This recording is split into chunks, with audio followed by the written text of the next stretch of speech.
بكم، نتمنى تكونوا بخير وعلى خير، وكما العاده ودائما نلقاكم هذا الفيديو هذا في افضل واحسن الاحوال. معكم احمد فيديو جديد.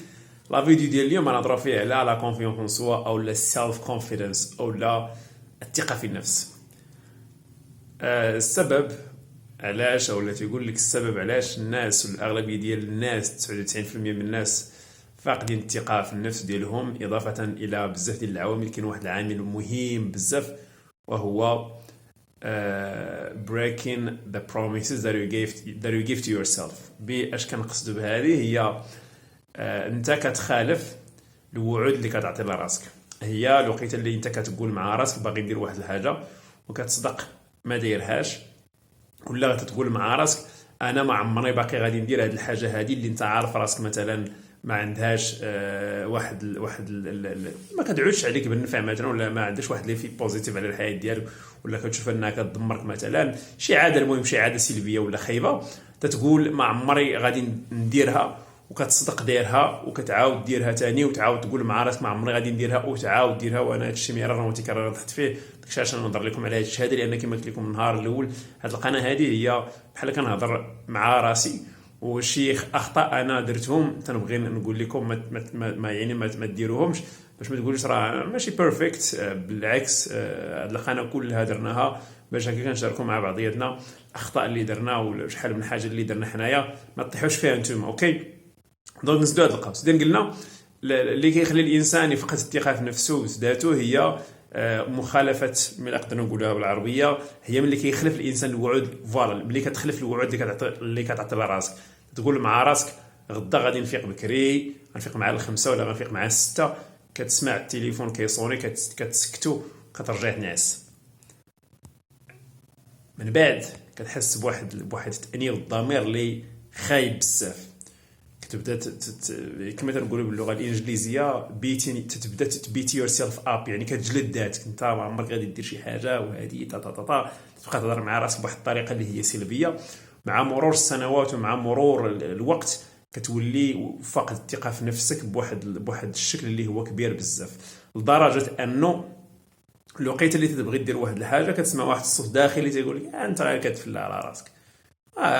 مع على من كتكذب، بحال دماغك تيقول لك على من كتكذب. علاش؟ لان شحال من مره قلتي غندير واحد الحاجه وما كديرهاش، وشحال من مره قلتي ان ايفيتي ما نبقاش ندير هذه الحاجه الخايبه اللي انت عارف راسك الداخل ديالك راها ما مزياناش ليك وما عندها حتى شي معنى انك تبقى تدير هذيك الحاجه وكديرها. يعني كتكسر هذوك الوعود اللي كتعطي لراسك وكتخالفهم، ومع المده كما قلت لكم عام على عام، شهر على شهر، كيدوز الوقت كتولي فاقد في الثقه في راسك، وراسك فاقد فيك الثقه، ودماغك ولا عارفك. الوقيته اللي تتقول مع راسك غدا غادي ندير ولا الشهر الماجي غادي ندير واحد الحاجه، تيقول لك دماغك راه عرفنا اش غادي دير يسير. مع علامه كتكذب انا زعما فهمتيني. صافي، هو بحال قلتي عندك واحد الصوت داخلي اللي تي كما تنقولوا كونتراديكتي او لا تيخالف داكشي اللي تقول مع راسك غادي ندير، هو الصوت تيقول لك ما غادي دير والو. علاش؟ لان تنمى كثرت ما خالفتي الوعود اللي عطيتي لذاتك، وكثرت ما قلتي غندير واحد الحاجه وما درتيهاش، كثرت ما قلتي غادي نمشي نترين وما ترينيتيش، كثر ما قلتي غادي نمشي نقرا وما قريتيش، الى غير ذلك. كان سودو سويت يعني هالو ما جرى من لي بروميس ولا من الوعود اللي عطيتي لراسك وخالفتيهم. نعطيكم واحد ليكزومبل، وهذا واحد ليكزومبل اللي هو واقعي. تخيل انت عندك واحد صاحبك تدير معاه مثلا باش تلاقاو في واحد البلاصه في واحد الوقيته الفلانيه، ما كيجيش، تيقول لك اليوم مثلا نتوما اتفقتوا اليوم، تيقول لك غدا راه غادي نجي وكذا وهذه غدا كتفيق ما تيجيش،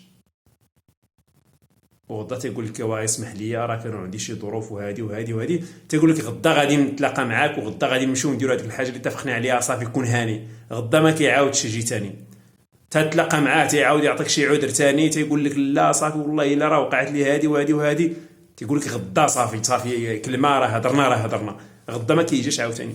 اش كيوقع هنا كتفقد هذيك الثقه، تفقد الثقه في داك صاحبك، وما عمرك ما كتثق فيه مازال، واخا يقول لك راه باغي ندير واحد الحاجه ما عمرك كتثق، واخا تشوفو كيديرها. علاش؟ لان كذب عليك وعاود كذب عليك وراه نفس الحاجه كتوقع علينا.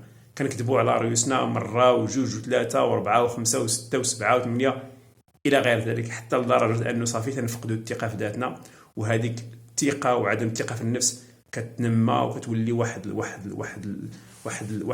الهاجس وواحد الحاجز اللي كيخلينا ما نديروش شحال من حاجه. وهذا هو السبب ديال عدم الثقه في النفس. الاخوان والاخوات قولوا لي شنو بان لكم في الكومونتير. يدي راه ضراني حيت شاد غير التليفون بيديا. هادشي اللي بغيت نهضر عليه في هاد الفيديو هادي. طلعوا براسكم ونشوفكم في الفيديو اللي جاي ان شاء الله. بيس اوت.